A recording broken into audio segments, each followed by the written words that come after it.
If you found this video, the hardest part is over, and I mean that seriously.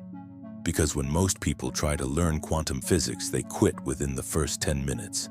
Not because it's too hard, but because they're trying to understand it the wrong way. They want particles to behave like tiny balls, they want certainty, they want a clear picture, but quantum mechanics doesn't give you any of that. It gives you math, it gives you probabilities, and it gives you answers that sound completely insane. That's where 99% of people give up. But you're still here. Which means you've already passed the real test. The willingness to accept that reality is stranger than you were told. So congratulations. The hardest part, unlearning your intuition, is already over. Now let me walk you through exactly why the hardest part is behind you. And to do that, we first need to understand where everyone else gets stuck. Most people begin learning quantum physics with a simple, innocent question. Where is the electron? Seems fair, right? But that question is the trap, because your brain immediately tries to visualize an answer. You imagine a tiny dot, maybe orbiting like a moon, maybe hovering somewhere. But here's the brutal truth. In quantum mechanics, an electron does not have a position until you measure it. Not, we don't know where it is. Not, it's too small to see. It literally does not exist in one place. Before measurement, the electron exists in a superposition, which is just a fancy word for everywhere it possibly can be all at once. Think about that for a second. One particle in multiple places simultaneously. That's not an analogy. That's the actual mathematical description from the Schrödinger equation. Now here's where the pain begins. Your brain, your beautiful, evolution-honed, survival-focused brain, was never built to handle this.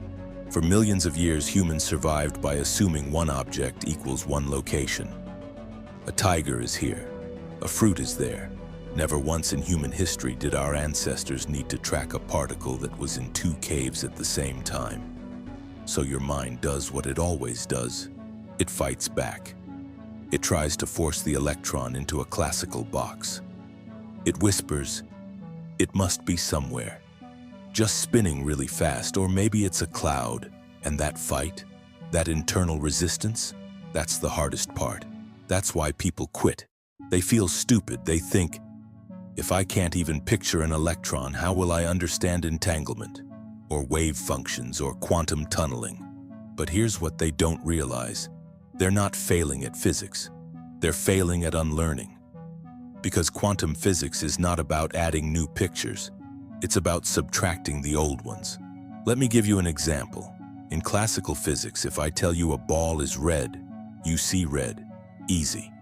In quantum physics, if I tell you an electron has spin up, that doesn't mean it's literally spinning like a top.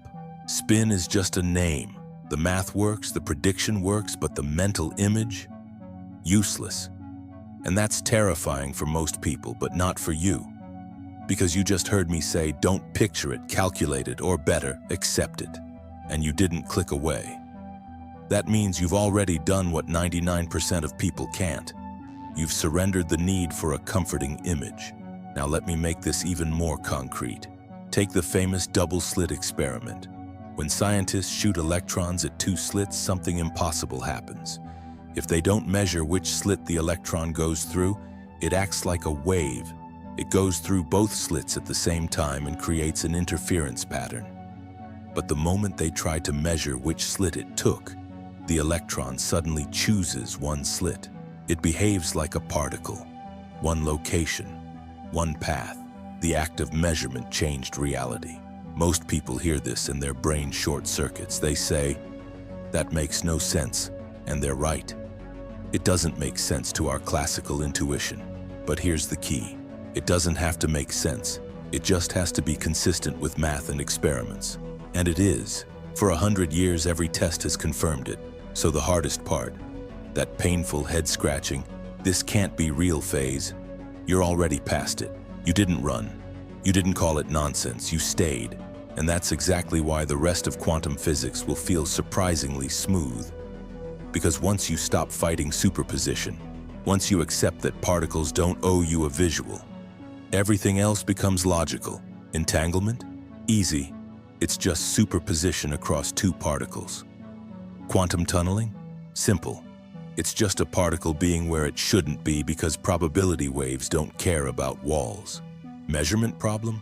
Still unsolved, but now you understand why it's weird. Do you see it now? The only wall between you and understanding quantum physics was the demand for a classical picture. And you just climbed that wall. That's why, I can say it again, if you found this video, the hardest part is over. Now that you've stopped fighting the weirdness, let me show you what actually happens when you let go of certainty. This is where quantum physics stops being painful and starts becoming beautiful. Here's the first mind bend: wave-particle duality. You've probably heard that light is both a wave and a particle. But that's not just a cute fact. It's a weapon against your intuition. A wave spreads out. It interferes with itself. It goes around corners. A particle is localized. It hits one spot. It travels in a straight line. Classical physics says, you have to pick one. Quantum physics says no. An electron, a photon, even a molecule, they don't decide what they are until you ask, until you measure, until you force an answer. And that brings us to the experiment that breaks everyone's brain, the double-slit experiment. Let me walk you through it slowly because this is the moment everything changes. You take a wall with two narrow slits. Behind it, a screen.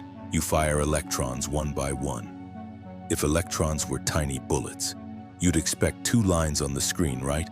One behind each slit. But that's not what happens. What appears is an interference pattern, multiple lines, bright and dark bands, like waves in a pond.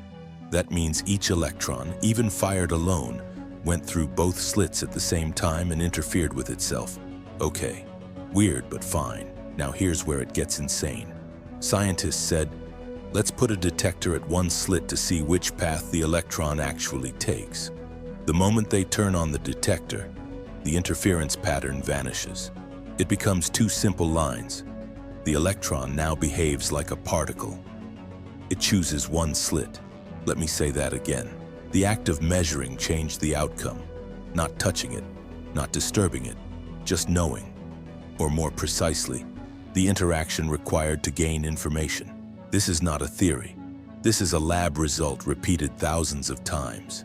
Now most people hear this and say, okay, maybe the detector bumped the electron. But that's been tested.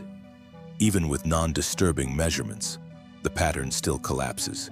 Nature seems to know when you're looking, and that's uncomfortable. But here's the shift you've already made. Instead of fighting it, you're about to accept it. Because once you accept wave-particle duality, everything else starts falling into place.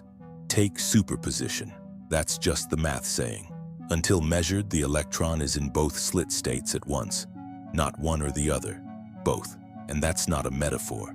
That's the actual equation. The electron's wave function spreads out, goes through both slits, and only collapses to one location when measured. Now let's go further. Entanglement. If superposition sounds strange, entanglement sounds like magic. Take two particles, put them in a special quantum state where their properties are linked. Separate them by 1 meter, 1 kilometer, 1 light year. Now measure the first particle's spin. The second particle, instantly faster than light, will have the opposite spin. Einstein called this spooky action at a distance. He thought it proved quantum mechanics was incomplete. But experiments, dozens of them getting more and more precise, have confirmed it again and again. Entanglement is real. And here's the part most videos won't tell you. Nothing travels faster than light. No signal, no information.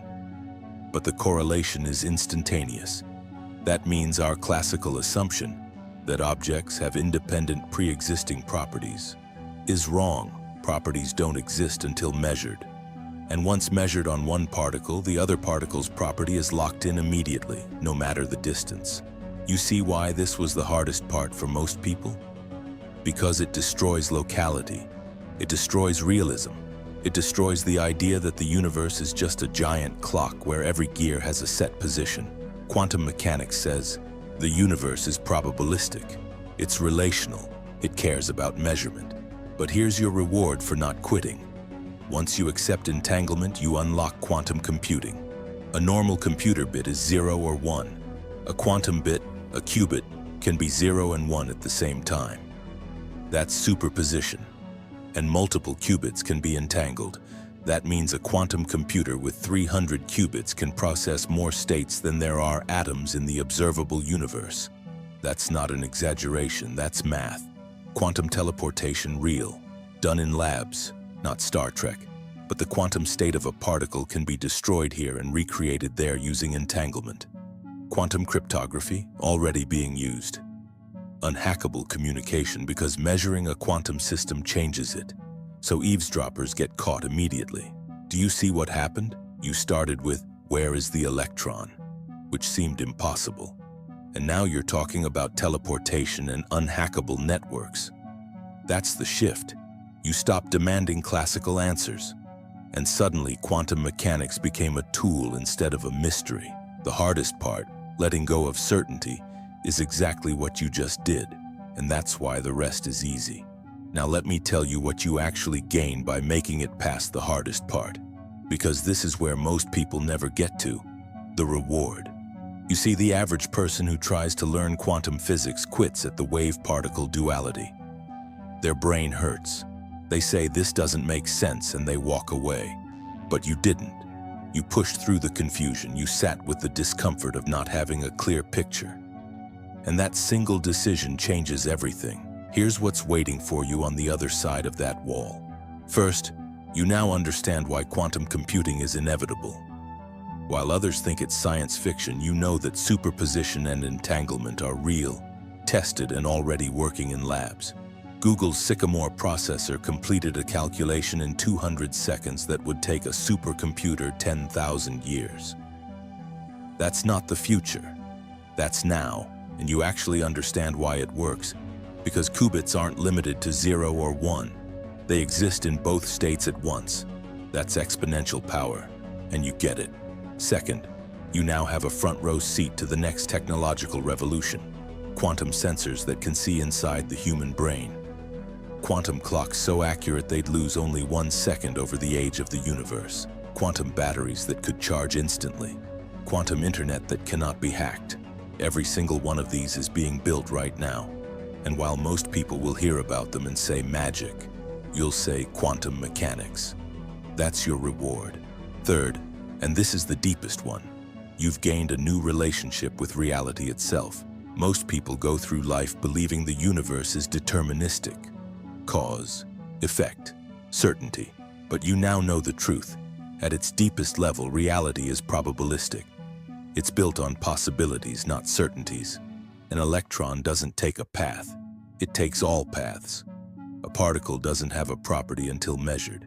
And two things across the universe can be instantly connected. That doesn't just change how you see physics. It changes how you see everything. Risk, decisions, possibility. Uncertainty stops being scary and starts being opportunity. Because if the universe itself is built on probabilities, then not knowing the future isn't a limitation. It's a feature. Fourth, you can now spot fake quantum hype. When someone sells you a quantum healing bracelet or quantum meditation, you'll know it's nonsense. Real quantum effects require extreme cold, isolation, and measurement. You now have the filter. Most people don't. That's power. Fifth, you've joined a small club. Less than 1% of the world understands quantum mechanics at even this basic conceptual level. Think about that. Out of 8 billion people, you are now in the tiny minority who didn't run away from the weirdness. Engineers, physicists, tech founders, AI researchers, the people building the future, they all had to make it past this exact wall. And you just did. Sixth, you've proven something to yourself. You sat with confusion. You didn't need every answer immediately. You tolerated ambiguity. That skill, the ability to stay curious when something doesn't make sense, is the single most underrated skill in the world.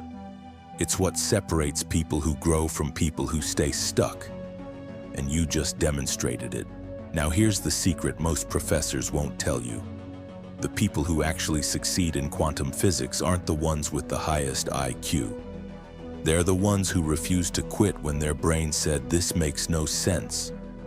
They're the ones who sat with the discomfort. They're the ones who accepted that reality